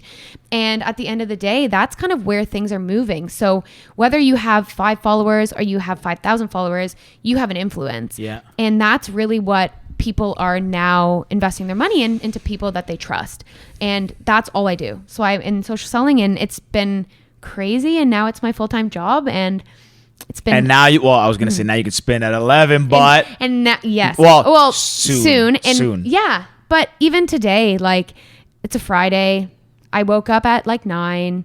I like walked down to Coronation Park, got my coffee, got home at 11, and then had a shower, did my hair, and then I went to a park, got my nails done, read a book, and then came here. And it was like, holy crap, it's Friday. I'm normally like watching the clock. Yeah. But once I decided to make a change and decided that I wasn't going to settle for just being like ordinary or doing what everyone thought I should be doing, everything changed. And I was no different. Like, I'm no different than anyone else. I just saw someone doing it, and I said, if you can do it, I can do it. And that's kind of like how I go on in life. It's like no one is given, you know, an upper hand a lot of times. It's like you just have to like work for it, or you got to know that you're worthy of that as well. So there's so much abundance out there that you just really gotta lean into that. And for me, I like took off full throttle. I like was so unapologetic, and that really came from my spin. Like knowing, having that like experience of just being so open to experiencing judgment and being, you know, bulletproof to it. Really, it's with that confidence. Go ahead. I was gonna say, sorry, just to add that it's also that thing of like just being okay with stepping out into the unknown, and like just like not being scared to step out of your comfort zone, and just like at the end of the day, I don't know, there's a million quotes about it, but you truly find out, like that's where you find like listen, if you stay in your routine, you're gonna do the same things you always have, you're gonna get the same things you always got, the same results you've always gotten. When you step out of your comfort zone, you might get a worse result, but you never know what the result's gonna be unless you do it, right? I mean, if you saw that girl be like, wow, she's doing this, and then a year later passes, and like, wow, now she's got more followers and making more money, and then another year passes, you're like, all that time you waited wondering if I could be that girl, that all that time's passed you by. The only thing you can do is just take a step in and see what happens. What's the worst that happens? Exactly. Your friends say, I'm good, I don't want to buy this. Totally. And you're literally the same spot you were the day before. Absolutely. And I think that's what holds people back for so long, the whole idea of being afraid to fail. For me, I'm not afraid to fail. Like, I'm almost afraid to be so successful, because it's like success comes with its own, you know, like bit of judgment. So for me, it's like, I'm okay to fail, like whatever, like whatever, like, isn't life about failing and picking yourself up and trying something new? It's like those people who've really made it far in life, you may have only seen their successes, but in their autobiographies, I guarantee that they did not have a streamlined journey. It's like they've been up and down, and they've been bankrupt, and they've done this and they've done that, and they've lost friends, and they've done everything. And it's like that, once again, don't compare your day 1 to someone's day 100, because you don't know what's been going on. But you know, struggle breeds, you know, that strength and that confidence. Just that last, it just goes back to the thing about perfection too, is like, if you're worried about being perfect all the time, you're scared of failing, or scared of judgment, or scared of all these things, you're not going to grow. You might be able to get to this point, you're like, oh, I'm pretty good at this spot. Like, I'm in a good spot. I have good friends. I look cool. I have a little bit of success, but you can't move forward if you're not really scared to fail, right? If you're scared, oh, that person's going to think I'm a failure.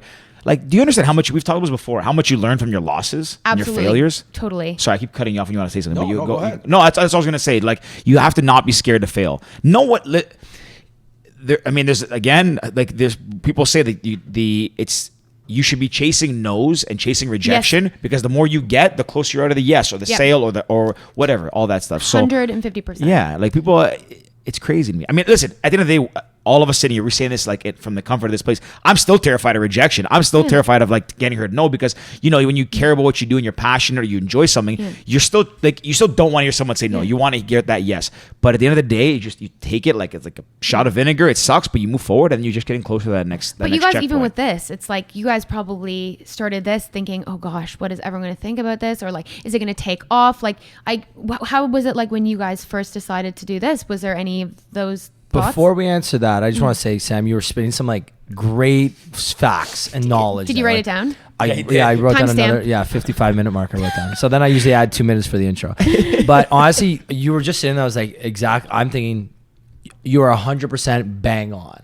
There's two things. One is like stepping out of your comfort zone, like Georgie said, but taking that first step. Yeah. Because again, when you're looking at outsiders looking in, everyone's thinking, oh, what is she doing, this, that? But it's like, again, who gives an F? No when one. you go to bed at night, you're by yourself. Who gives a fuck what Mary Jane says? He swore. Yes. Yeah. Who gives a crap what, Jessica thinks about you? She's like, you know what, Jessica, go F yourself. Yeah. Like, I don't care. If you don't want to buy my product, great. No big deal.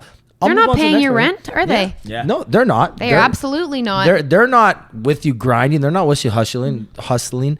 They're not with you when you're riding. They're not with you when you lie your head down on the pillow at night. There you Yeah. go. They're Boom. not. At the end of the day, you're by yourself. Like, you got to be happy with yourself. And sometimes even taking that first step and failing, it's okay. There's nothing wrong with that. We've talked about this so many times. And I don't want to say that mentality of certain people, but I guess it's human nature that you're scared to fail. And I understand that. And we all are. It's, again, human nature. I think it actually is in our DNA, like human nature. Yeah. You want to be more comfort. You're scared to step out into the unknown. Totally. Yeah. I am not But science, once you do, I think if you check history, everyone who's stepped out of their comfort zone, even if they failed, they're still happy they did. Yeah. How did I think Christopher Columbus discover North America? You think he stayed on the shores of England, or he came across, Absolutely or was not. he Italian, English, Maybe Spanish? Spanish. Anyways, Regardless. But Yeah, I'm that's not a history what's- buff. I don't know much. I don't know but either. Yeah, I just think what you were saying before, and we'll answer the question about the podcast, but what you were saying before is 100% bang on. Anyone who's scared to try new things or debating, stepping out of their comfort zone, any entrepreneurs listening, if you go to that 50, let's call it 3-minute mark to when I started talking, it just straight facts. Save that, listen to that daily, because that was awesome.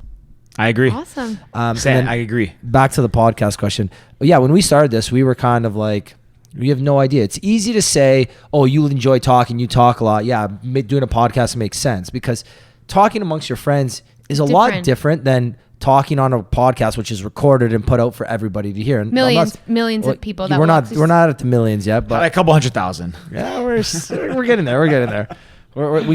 We've Honestly, our passed numbers are growing. This episode's going to be a hit. So yeah, it's like okay. when you do it for your first time, you're kind of like, oh wow, like this is different. And even when I listen to the episodes, there's times I actually listen and I think, do I really sound that dumb in real life? Same. And I try. But you're your own biggest critic. Yeah. So I always try and Always. listen to them, and I try and point out positive critics. So saying, okay, I did this wrong, but there was also, I think this was really well that I did. And even with Georgia, and there's certain times we'll bounce ideas off each other. Yeah. And even other friends who have podcasts will just throw ideas, because that's how you get better. Totally. Right? There's reviewing and critiquing in a negative way, and then there's also the positive way. As long as you try and focus on that positive, I think it works. But yeah, to answer the question, I'll say for me, like the biggest thing, and I don't know if I've ever said this here, but one of the things that Rick always joked, Rick and a lot of my friends, is I was like the king of like coming up with ideas and not executing. So naturally, The me, I'm a visionary. big dreamer. I'm a big like vision person. I am a big vision. I'm like, I one want of grand your plans. ideas actually, some good news. John Krasinski, George and Georgia had that idea like 5 years ago. Actually, that's a funny story. So, anyways, but the point is like for the long time, Rick's like, man, like you have all those ideas, and I know he would never call me out because he's a good pal, but he would always like, I'd be like, I have an idea, I'm like, okay, George, and he'd like, give me some like, that's a good one. Okay, well, let's see it. Let's try it. But I knew that like it's kind of like him being like, come on, smarten up and do it, or whatever, shit or get off the pot. But anyways, Wait, what's that one? Shit or get off the pot. Never heard that? That's an old one. I like it. Not as good as hers, but I still like it. So, anyways, we were in Florida. We were in Florida right for New Year's, and we're like, Rick said, let's start a podcast. And I'm like, yeah, let's do it. And I wasn't as scared because I did the vlogging thing. So I was like, True. I still was, because at the end of the day, like what Rick said, I say stuff half the episodes. This episode, I was like, what did I just say? And I lose my train of thought. That's just who I am, because I'm thinking like a ping pong ball going back and forth here. But at the end of the day, I was like, you know what? Let's just do it. Like, what do we have to lose? Let's put one foot in front of the other. Like, we're not going to go on here and just, be arrogant and talk about stupid things. But like, if we had a premise, if we want to talk about entrepreneurs, like go-getter attitude, just all of that stuff, stepping out of your comfort zone, trying new things, all of that fun stuff to kind of motivate people. And we said, let's just focus on trying to bring value to 1 or 2 people every episode. If we can do that, we're good. If you focus on that, it's like bringing value to your audience. And even our close audience, right? Our friends. Sorry. I think one thing that actually we really bring up there is a lot of people ask me, how do you grow your following? And I said, why are you focusing on growing your following? Why don't you focus on bringing value to your current following? Exactly. Because that will actually build your engagement, and those people will find so much value and recommend you to their people. If you're so focused on growing more people who don't pay attention. Don't Anyone pay attention can do to that. you right now, your current people who have already invested in you are going to feel not as important. So focus on catering to the current people who have invested into you, and your audience will grow. To that point, actually, I want to something that reminds me of, you said something about micro-influence and how it's growing. And this is, again, just an assumption I'm making, but my thought is that, yes, the big influencers are still going to get the big bucks and all that stuff, but I feel like the dollar spread relative to micro-influencers will get bigger because anybody can go on and buy followers. Anybody can grow engagement and all this stuff. And I can go and show, look, I have 20,000 followers. And I can fake the engagement. But if you're a micro influencer, you have 3,000, 5,000 followers, under 10, but you're getting, 50 comments on a picture, or you're getting this many views on your stories. Like, that means more, because again, you're not just a snake oil salesman. Like, you're not just going out and saying, buy this product today, and then tomorrow I'm saying, buy this product. You believe in your brand, you're selling to your friends, they're coming back to you because, like, oh, the trust level is a lot she believes stronger. what she's selling, right? Anyway, so I just think to that point as well, I think that oh, that's shutting off. Damn. And we're off. To that point as well, though, you should bring in value to the people that, number one, your friends and your family, like people around you. And if they think you're doing a good job, then that's half the battle. But then it's the people that listen, you should be catering to them, because they're the ones that have stuck by you. Like, shout out to our buddy Vishal. He listens to every episode. And like, sometimes when I'm talking, I'm thinking, I said something, I'm like, shit, he's going to make fun of me for that. Or whatever. But if you're bringing, if you worry about the people that actually care and you're putting out good content, then the rest just kind of come. Yeah. If you're focused just on pumping up the numbers, you can do that easily. Absolutely. And people can read through that, and so quickly, it's so easy to identify if someone is not authentic. And I think that the great thing about micro-influencing is that companies are looking into micro-influencers because they're not just promoting something for the sake of it. So I think that that's the real beauty of it, that there's a real genuine use and authenticity of the person's opinion and promoting it to their network. I think that it's a really, really interesting space to be in. I think that it's only getting bigger. And I think that with, the world once again moving more online, huge companies like Amazon even being bigger and bigger and bigger, it's like people want the convenience of getting the product that they've seen that their friend has dropped off at their house like that. They don't want to get into their car. They don't want to have to drive to the mall. They don't want to have to try it on. They just want the convenience of one click, one button, arrives to their door next day. And the world is just moving so quickly. It's like you either adapt or you're going to be left behind. I think that it's just the way that the world is moving, and it's get involved or you get left behind. Should have get off the pot. Or get left behind. But, actually, that's kind of the funny thing, too. It's a lot of stuff I find now, more stuff that I buy than ever before. It's typically I get it through a referral or recommendation. Even Rick, he knows that I've always wanted one of those big hats. I used to have one, the flat brim hats. And I keep looking for them, can't find them. And he'll always come across one and he sends them. He's like, oh, check this out. Check that out. I just bought 2 last night. Was it off of an Instagram ad or someone that had He's the king of buying on Instagram ads. I got no problem. Same. Rick buys everything on Instagram. And when people say, and this is a little bit of a side note tangent, when people say I hate targeted ads, I'm like, I absolutely love them. Because they know exactly what you want. Why would I want to see an ad for a diaper? I was just thinking diaper. Why would I want to see an ad for a tampon or diapers or mascara? I don't. I have zero care for. I don't buy those. You have great eyelashes, though. Thank you. I've gotten compliments on them. Appreciate it. We have a lash serum for that. I'm good. I'm good. So honestly, it's why would I want to see ads for things that I don't care about?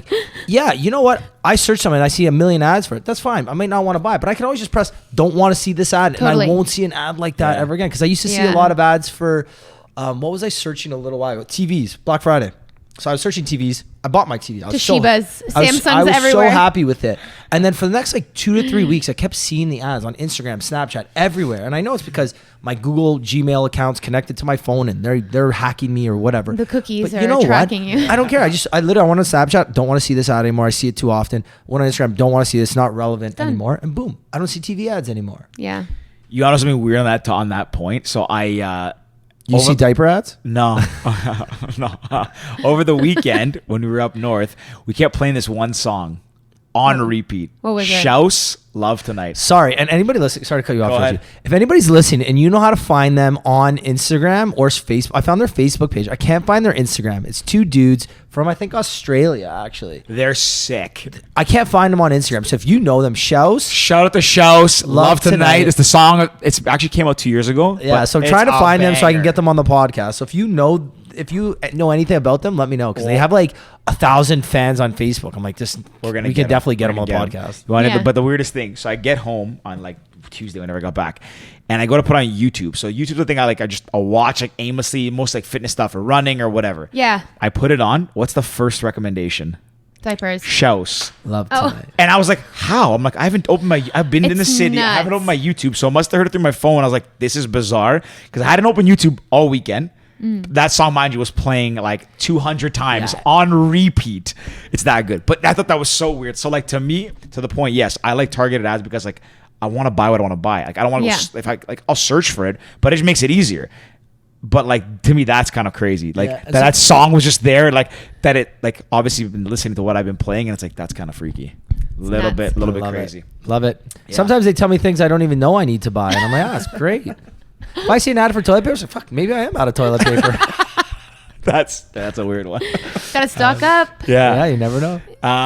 That's hilarious. What's been the best things or the best thing for you for your work that's come out of like the situation we're in COVID and everything? Do you find people are more engaged in like social media? Are they on more? That's a really good question, actually, because Good job, Georgie. My first good one of the day.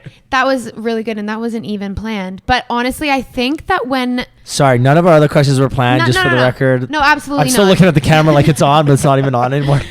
No, but when crisis strikes, opportunity presents itself, and I think that Another good one. Sam, you're killing these. Man, I should be writing these down. Maybe need to like, write a I'm going to try and butcher it next week. But I think that for a lot of people, coronavirus or this pandemic has really shaken people up, whether in a good way or a bad way. For myself, I got laid off. So I was already in the midst of planning my like exit from corporate anyways, probably a couple months after coronavirus hit in March, definitely March. Yeah. It's been a long 4 months. But I was planning on probably exiting before the summer, and I was like, okay, I'm going to do this. But coronavirus actually put the nail in my coffin at my job and said, unfortunately, like, you were redundant. And for me, I could have taken it and completely spiraled and been like, what am I going to do? But for me, I was like, this is like a blessing in disguise that I needed, because it's given me the option to, one, unapologetically chase what I've always wanted. It's given me the time with less risk to actually pursue what I wanted to do. And it's given me the time and the permission. Yeah. And I think a lot of times people just need the permission, not even from other people, but from themselves to actually pursue what they want. So coronavirus for me really, it gave me the permission that it's okay. The world is changing, and this is the perfect time to pursue that. And I think a lot of people either have been laid off from jobs they don't like, or it's given them time to rethink what they really want to do. Because maybe if they have been laid off, they're now, they've been in a job for maybe 10 years, and now they're like, I didn't actually love that. So it's given me the chance to really reflect on what they want to do and really pursue what really lights them up. And I think if you're living your days not being lit up and not loving what you're doing, it's like, what are you living for? Like, the majority of your awake time is at work. Yeah. It's like, if it feels like a job, no. Yeah. For me, it's like, I don't ever want to work a day in my life, because what I do, I don't feel like it's a job. Mm-hmm. And I think coronavirus has really like shaken it up, and it's shaken up a lot of people in my network's perspective of what is like expected for them to do, because this pandemic came out of nowhere. No one could have predicted it. And it's okay to like, we're not trees. We're not stuck. We're not like attached to the ground. We're fluid. Yeah. We're humans. We're allowed to move. We're allowed to change. And I think that this has really shaken things up for people, and it's given them that permission to like break free and do something different, which is really cool. That's one of the biggest things too. And obviously it's twofold. Like, obviously some people like, Yes. you get laid off for one reason. It's tough. Some people didn't want to leave. Totally. But then on the other hand is like, even to your point, a lot of people, it's that the one of the biggest fears, and not everyone has the financial means to take that leap of faith. But Totally not. It's also that like people also get a little scared of like, I don't love this job. but I and don't I wanna have leave. this project I want to follow. I want to build this. I want to build my own brand, or I want to do this, or I want to be, whatever they want to do. But it's scary to leave that comfort of a paycheck and go and not know, right? Yeah. And kind of just not to say starve, but to risk kind of losing everything to chase your dream, because also your dream is not guaranteed. No, it's not. 90% of startups and companies and all that stuff, whatever you do, a majority fail. A lot of businesses fail. Yeah, absolutely. So it's But being able to take that risk. On the positive side, a lot of them succeed. That's true. You know what? We were Yeah. talking about this. Sorry, not talking about this. I was listening to Andrew Belak's podcast. He had Corey Lewin on, and shout out to those guys. Shout out to Andrew and Corey. I love how He's we're still still looking at the looking at the camera, camera. even though it's off. The camera's still on. Belak, again, he's got a podcast, great podcast called The Andrew Belak Show. He's been bringing on very similar guests to us, like people who are doing amazing things with their lives. And he brought on Corey Lewin, we've known him since Western. He manages Murder Beats. And one thing that really stuck with me on that is he said that the reason why he believes he succeeded is because he just stepped in with both feet. Yeah. He didn't half-ass it. He had no backup plan. He said, no, this has got to work because this is what I'm doing. Yeah. It's Yeah. not like I'm going to try and make this work. It's like, no, this has to work. This because is the only this option. This is my only option. If this doesn't work, I'm F. 150%. Right? And he said that, and I was listening. Yeah. I was like, last night at maybe like midnight, I was listening to it. I was like, damn, that's good. When I you don't like give that. yourself that permission to fail or that other plan B, because a lot of people will go into something and they're like, but then I have this plan B. Yeah. It's like, don't even give that a thought right now. It's like, give yourself absolutely everything you've got, because when you're 1 foot in, 1 foot out, either your consumers or your audience know that. They feel that sense of uncertainty and the fact that you're not 100% in. So I truly believe that's why a lot of people in my organization have been so successful, or myself. It's because I went full throttle. It's like an airplane can't take off unless it's full throttle. Have you ever been on a plane that went half-assed? It's like, no, that plane did not take off. Another. And that's why this podcast isn't taking off yet. Georgie, we're quitting our jobs, I was full-time just thinking, podcasters. I'm like, you know what? No, but that's Yes. actually a great analogy. It's like you A can't. plane will go, but it never you don't get lift off. That's doesn't- fucking great, Samantha. It doesn't. killing it. Yeah. That's true. It'll just go and it'll putter and you lift the front wheel, but it'll go back down. You Yeah. gotta full throttle it You in one have to direction. full throttle, and you've got to full throttle. It's not even just for a minute. Think about how long a plane Man, no wonder you're successful. Sam, you're gonna be at the top of the mountain. I see. You have that clear vision. Remember you us know. little people. Yeah. Yeah. Don't forget about us. Give us some support back. Oh my when you gosh, get- of course. But No, yeah, but I it's truly it's think a great way to look at it. But it's Yeah. very true. You have to jump with Look, it's okay Uncertainty to can test the be- water, yeah. right? Because again, you didn't at the beginning. You're like, okay, let me try this thing first. Yeah. And you have to have calculated risk as well. You got to say, okay, Yeah. is it worth it? Like, what is Well, the I didn't upside? quit my job the day I joined Monet, Exactly. right? I still kept my job. You want to because- see, is this something that I'm Yeah. going to enjoy? Can I see a future with myself? You got Absolutely. to test the waters a bit. And even Corey said the same thing too when he was talking about. What But he to did. that point, like you might you'll make some money doing it as a secondary thing, but you won't shoot to be a superstar, if you will, or shoot to that next level unless you're 2 feet in, right? Like 100 it's yeah. like anything. You have to be fully invested. So you eat, sleep, breathe it. Like you go to Yeah. bed at night, you're thinking, how am I gonna do better tomorrow? It's not like Yeah. I got my job tomorrow, so I can pass on this today. I can I'll go on social media the next day. I can take one night off. No. When it's your only means and Yeah. it's your number one thing, you're gonna put all your effort Yeah. into it. Well, there's a difference between being motivated towards something and being committed to something. Motivation is something that is like an innate feeling of feeling like I'm motivated There's to get so there. many good quotes in this episode. It's insane. Yeah, it's But being committed means that you understand there's an end goal, but you're just committed to getting there whatever way possible. And it's like you are committed even on the days where you aren't motivated, because there's certain days you'll wake up and it's like there are so many days that I wake up and I'm not motivated, but I'm committed to my goal. So I will work through those days because I'm committed. Motivation comes and goes, but commitment is there for the long haul. So it's like if you're committed to the end goal, no matter how far it off tracks you, Zigs you're and going to zags, get there. Yeah. That motivation kind of fluctuates. You know what's so funny? You mentioned That's that. And crazy. that reminds me of when I'm working out, because there's yeah. I know the commitment. I know Totally. I know where I need to be and I know where I want to be. And there's days where I'm just and last night was the best example of it. I got home, I had a long day and I was mad because I skipped my morning workout. I couldn't Yeah. get out of bed. I yesterday. called you and yelled at you to make it And- worse. and I was. Can you no, that call was me in the after. morning to get me to work So out? I woke up in the morning. I Hello? just couldn't get out of bed, and I was so pissed off all day because I knew I didn't have time to work out. We were supposed to have a meeting last night, and I can't work out late at night just because I don't sleep. And also, you're so energized. Yeah, so I skipped my morning work and I was so pissed off, and I worked, and it threw off my whole day. Oh, Whatever. totally. So I go to work and I had to stay late to get after our meeting got canceled. I stayed late just to get some stuff done, and I got home maybe around 7:30, and I was like, you know what? I didn't work out. I need to work out. I need That this. is Even commitment. though I don't want to, and I'm in the worst mood right now. I don't feel like doing this.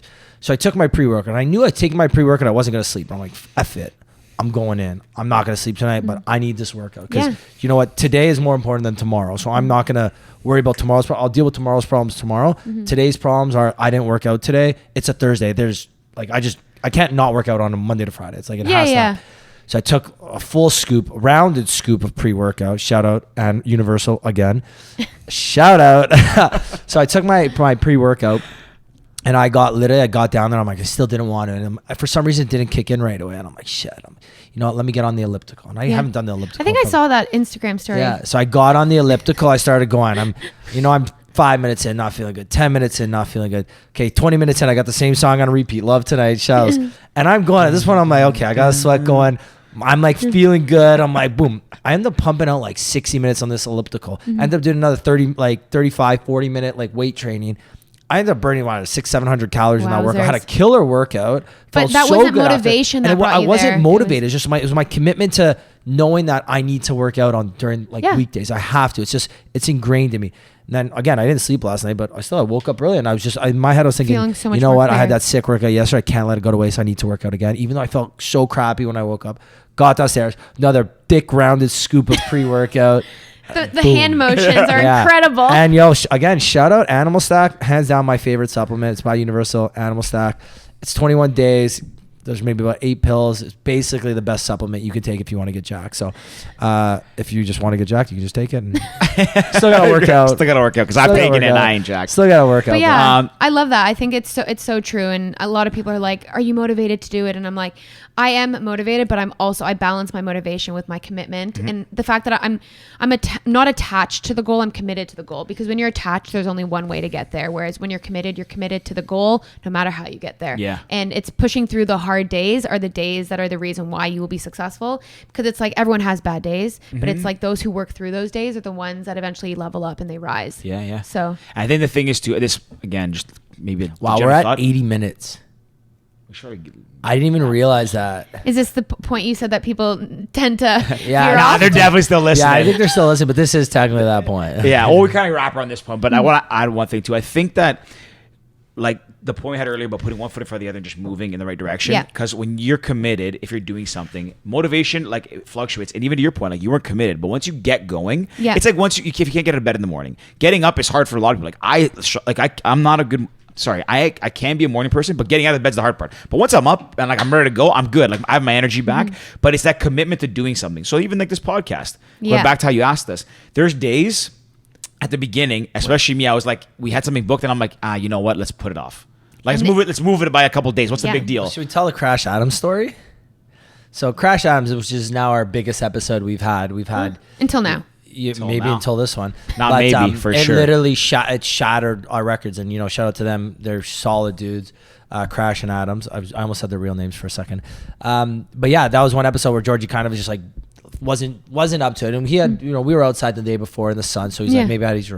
And I think I'm pretty sure I had heat stroke. So that was a Monday. So we're like, let's reschedule for the Tuesday. And they were like, oh, we don't know, because of COVID, maybe it's better. I thought I might have had COVID. Yeah. So we but I literally had heat stroke. I was like a tomato. But that's one of those good examples of like a day where it could have been heat stroke. Or just you were just tired and worn It would have been out. easier just to push it off. For sure I had heat stroke. It would have been easier just to push through that day. No, for sure it wasn't. I legitimately was fucked that day. Pardon my language, but I was like not in good I've shape. had heat stroke a couple Dude, times. I thought I had COVID too. I was like, man, like I'm kind of like burning up. I'm like, this is weird. I had nausea. Like I was sitting on my couch. I came back that night and I don't know what time it was, 7. I was sitting on my couch and I was like getting nauseous. And my stomach, for those who don't know, is a vault. I can eat.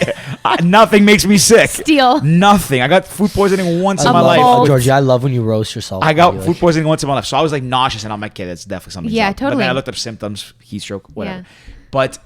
Yeah. But again, once we kept going, the first bit, it wasn't like we were committed, but it was more like something cool to do just for fun. Yeah. But then once it started getting better and like I was like, man, like the times where I didn't want to record, maybe I wasn't like, I thought the guests would be like, whatever, just fun to shoot the shit. I learned something new and I would get excited. Yeah. So I was slowly, we became more and more committed to this process because we said we're going to do 50 episodes, which is crazy that we're at 39. Wow. 40. This is 40. That's crazy. 40, that's big. Yeah, that is huge. crazy.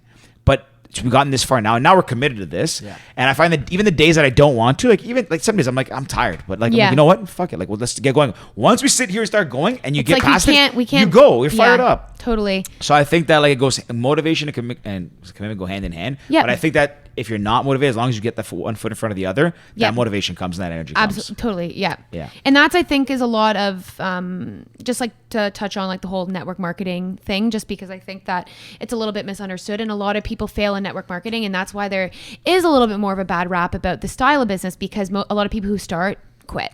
Yeah. And it has nothing to do with the business not working. It's because people rest on motivation at the beginning and the excitement, but as soon as they don't get the results right away, they quit. And the only way you can quit in my style of business, or the only way you can fail in my style of business, is if you quit. I just totally ruined my punchline. But you know what, Sam, you killed enough. You One bad one out of 100 is okay. Remember, it's that one. You can't think about that one. You got to think about the 99. Yeah. You killed Sam's going to leave him and be like, fuck, I messed that one up. What the hell? But it's so true. And I think that for anyone out there who is, it doesn't even have to be about network marketing, but like any business, it's like the only way that you can like fail in life is if you actively choose to quit what you're doing. So pushing through those hard days are going to be the days that will make you successful at the end of the day. And for someone who is like an entrepreneur or someone like you, it's like there is no end goal because you're constantly setting new goals and new targets. So for you, it's 50, but next it's going to be 500. And then after that, it's going to be 1,000. It's going to be, like for people that are ambitious, there's never a goal. It's always just, how can I keep going? How can I keep moving? There's no finish line. There's no it's finish an line. Infinite Game, which is actually a book on my shelf right there by Simon Sinek. 100%. And it talks about people who are,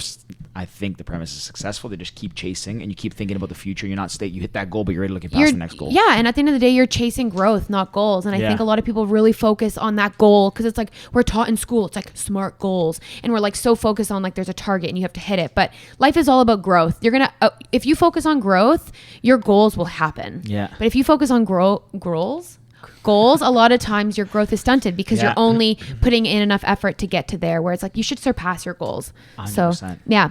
And that's like, I honestly, Sam, you've been crushing it. Yeah. Crushing it. There's honestly, this is.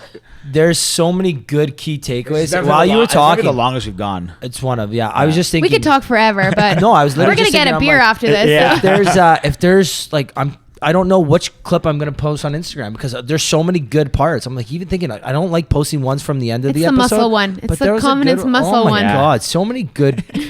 Great job, both you guys today. Great job. Thank you. Oh, thanks, man. It's been a pleasure. I'm Yeah. so excited. You want to hit her with the questions? We're gonna Well, you know what? I want to give a quick little shout out to okay. Vishal right here because he says that he gave me some positive criticism. He says, you know what? Towards the end, it feels like it's almost abrupt how you start to wrap it up. Yeah. And maybe it's when you see it in person, it's not very abrupt because we feel it. We'll say we look at the clock, we know we're around the 80 mark, 90 minutes. Yeah. So we'll look at each other and say, hey, you want to wrap it up? Yep, But yeah. shout out V. We're gonna try and ease into the final two questions. Well, you also don't. The other thing too, to that point, Vishal, I honestly, V knows I love the feedback. He'll message us I love it. every day and because tell he us- does it in a like, positive manner. Yeah, Yeah. he's the best. V, you are the best. Shout out to V. You're the best. I have not met you, but we would be friends. He is great. But to that point, to V's point, you also don't want to let the podcast get to a point where it's like, so what's your biggest goal in life? Yeah, and like, no. you're like, you know what I mean? we're asking- So you can kind of tell, Yeah, and I we've think- been going for, it's literally an hour and a half this I episode, think, which is crazy. I think, the important takeaway from that comment is just maybe we ease into that final question. You know? Okay. So, Yeah. this So has should been a we great speak- conversation. Sam, it's been awesome having you in here. We got two final questions we normally wrap up You the haven't podcast even with. warned me about these, so I'm still Well, so sweating. that I've means been you don't. sweating. That means you don't listen to the podcast, though. Wow, you don't know these questions? You're not a I'm big. You're not a big. sweating You're right not now. a big listener. Oh, just caught you. I'll be listening next week. I know. Yeah. Big man on next week. Oh, we got a big man. Oh, it's not releasing next week. It's recording next week, releasing the week after. And if you don't know who it is, stay tuned. Or go to Impact George's Instagram, peep the Find video. out. Yeah. So Sam, gonna the be final quick. two questions. First one, if there was a movie about your life, who would you want to star as you? It could be any person at any time in Any life. era, anytime. So I feel like you'd pick someone from like the 60s. If there was a movie about my life, who would I want to star as me? Oh my gosh. And then bonus, give us a Ben answer too. Who would Ben say would star Ben as would you? want me to be Margot Robbie because he has like a serious crush on her. She's great. Yeah, Margot Robbie would be great. Ben's choice. We were talking about her Shut yesterday. up, Ben. Good choice. I would say, I don't know. I think like maybe Amy Schumer. Amy Schumer is like Oh, okay. funny. She's like unapologetically herself. She had a great wedding dress. It was the same as Georgia's. The exact same? Exact same. I think she just released Sick. a series about her getting pregnant. Yeah. I don't know. When I think of someone who's kind of like really made a name for themselves in Hollywood, not by being the traditional Hollywood star, it's like I don't know. Amy Schumer has like this. I like it. this We kind haven't of- got that answer either. This I twist really about like her. it. She's not your traditional Hollywood star, and I I like think it. that she likes to do things a bit differently. She's funny. She's unapologetically herself, and I think got that's high energy, too. High energy, you know. one. She's not a very good spinner because obviously in that movie, I Feel Pretty, she fell off her bike. I have yet to do that, but yeah, I think Amy Schumer would be a good person I like to, it. It's a good one. We got one final question. Oh gosh. If you could give one piece of advice to your younger self, what would it be? Honestly, stop caring about what other people think. And I think that it's so cliche and I feel like it's thrown around so often, but stop living your life for the approval of others, because I feel like that held me back for so long. And I feel like it really stunts your true potential. And I would say stop living your life for the approval of others. And Great advice. 13-year-old Sam probably could have heard that, but I like it. I like And it. don't stand under the hole and get spit on. and don't Don't stand I under. see what you did there. Hey, I that see one it. back. In the hole, yeah. Don't stand You took under a Ricky railings. circle there. That's it. Yeah. Sam, honestly, this has been such a great conversation, so insightful, so many good key takeaways. Rick's Golden mind is nuggets. blown. I see him, No, like, I love thinking it. about, I like, love it. everything. I'm just thinking, I don't even know. I might have to post a couple different clips. I don't know. Make one of those like swipes. Yeah, that's what I do. Sam, if people want to find out more about you and your business, where can they go? They can find me on Instagram, Sam_Clarke, CLARKEY.